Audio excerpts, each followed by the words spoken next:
Hello friends, मेरा नाम है शशांक सिंह और आप देख रहे हैं मेरा यूट्यूब चैनल।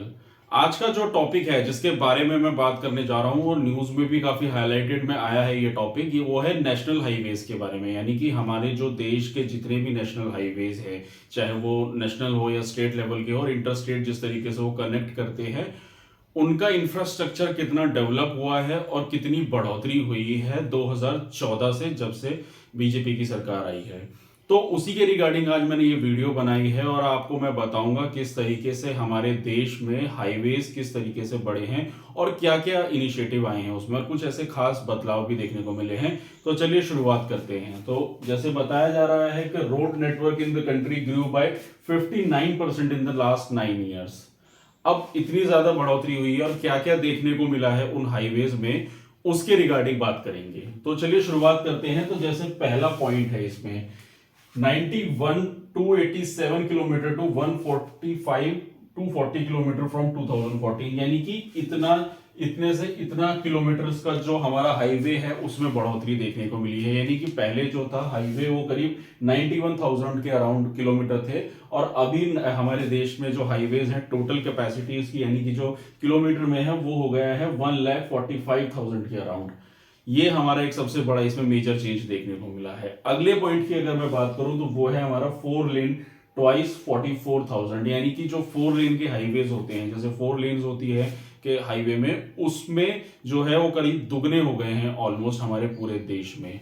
उसके अलावा अगर मैं बात करूं नॉर्थ ईस्टर्न रीजन एक्सपेंशन, यानी कि हमारे इंडिया का जो नॉर्थ ईस्टर्न रीजन है, मैं इसको थोड़ा सा मैप में बता देता हूं एक बार कि अगर ये हमारे इंडिया का जो नीचे का पेनिनसुला है, तो जो हमारा ये वाला रीजन होता है हमारा नॉर्थ ईस्ट, यानी कि जहां पे हमारे सारे आसाम, मणिपुर, सिक्किम, ये जितने भी स्टेट्स हैं उसमें एक्सपेंशन देखने को मिला है यहाँ। यानी कि जो रोड कनेक्टिविटी थी, पहले क्या था ना कि पहले जो हमारा रोड था, अगर फिर एक बार दोबारा से मैं इंडिया के नक्शे में अगर थोड़ा सा बताऊं, अगर मैं नॉर्थ इंडिया से हम लोग चलते हैं तो यहाँ से जो हमारा एग्जीटी करनाल रोड हाईवे बना हुआ है, इवन गुजरात की तरफ आपको हाईवे काफी अच्छे देखने को मिलेंगे। लेकिन ये जो एक्सपेंशन था नॉर्थ ईस्ट की तरफ, इसका एक्सपेंशन देखने को आपको काफी कम मिलेगा आज से 10 साल पहले, यानी क्योंकि हाईवेज की जो कनेक्टिविटी थी वो काफी अच्छी नहीं थी। तो वो कहीं ना कहीं एक बहुत अच्छा इसमें एक्सपेंशन देखने को मिला है, क्वाड्रिलेटरल है और काफी सारे रोड कनेक्ट्स हो गए हैं, जिसमें बहुत ही अच्छा हाईवे बनाया गया है। उसके अलावा मैं बात करूं फास्टैग रिवॉल्यूशन।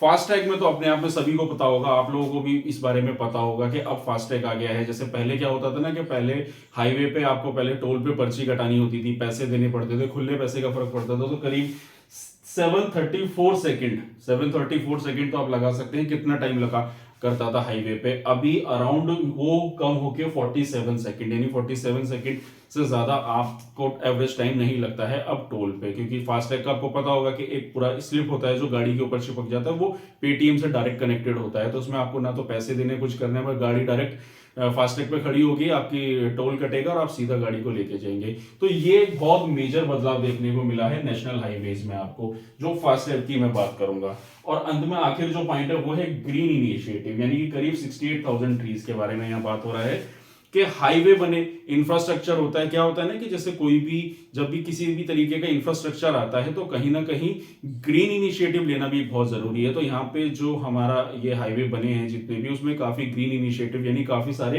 पेड़ लगाए गए हैं, 68,000 पेड़ लगाए गए हैं इसमें। तो ये एक बहुत बड़ा रिवॉल्यूशन देखने को मिला है हमारे नेशनल हाईवे के प्रोजेक्ट्स में। तो दोस्तों ये था मेरा आज का टॉपिक, जिसमें मैंने आपको बताया आज के हमारे देश में हाईवेज बनेंगे। तो इसमें मैं कंक्लूजन में एक बात यहां पे कहना चाहूंगा, मैं बताना चाहूंगा कि अगर नेशनल हाईवे बनते हैं तो वो हमारे देश की इकोनॉमी के लिए कैसे इंपैक्ट पड़ता है, उसका क्या फर्क पड़ता है हमारे देश की इकोनॉमी में, मैं थोड़ा उसको एक्सप्लेन करूंगा। दोस्तों होता क्या है कि देखिए, नेशनल हाईवेज हैं, कनेक्टिविटी अच्छी है हमारे देश में, क्या है कि काफी सारी चीजें ऐसी हैं जिसके लिए, अभी जैसे मैं एक एग्रीकल्चर पॉइंट ऑफ व्यू से बात करूं तो क्या होता है कि सारा जो ट्रांसपोर्ट सिस्टम है हमारे देश में अगर देखा जाए तो एक तो होता है लैंड ट्रांसपोर्ट, जैसे जो सड़क होता है, उसके अलावा एयर है, रेलवेज है।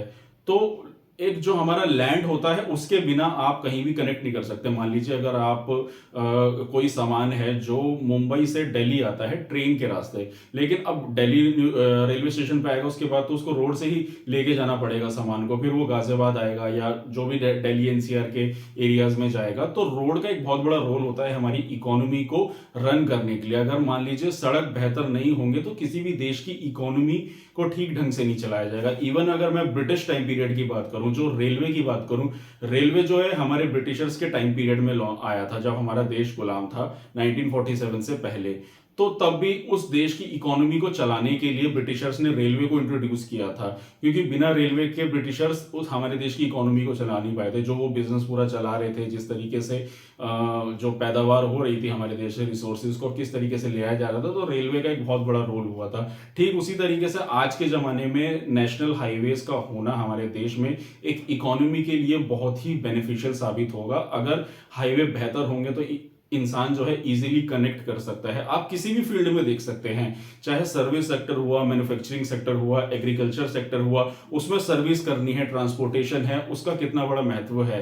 तो कहीं ना कहीं हाईवे एक बहुत बड़ा मेजर रोल प्ले करता है हमारे देश की इकोनॉमी में। और अभी जैसे देखने को मिला है हाईवे में जो बढ़ोतरी हुई है और आने वाले समय में और इसमें बढ़ रहे हैं, तो इंडिया का सेकेंड लार्जेस्ट इसमें नाम आया है, इवन चाइना को कंपीट कर चुका है।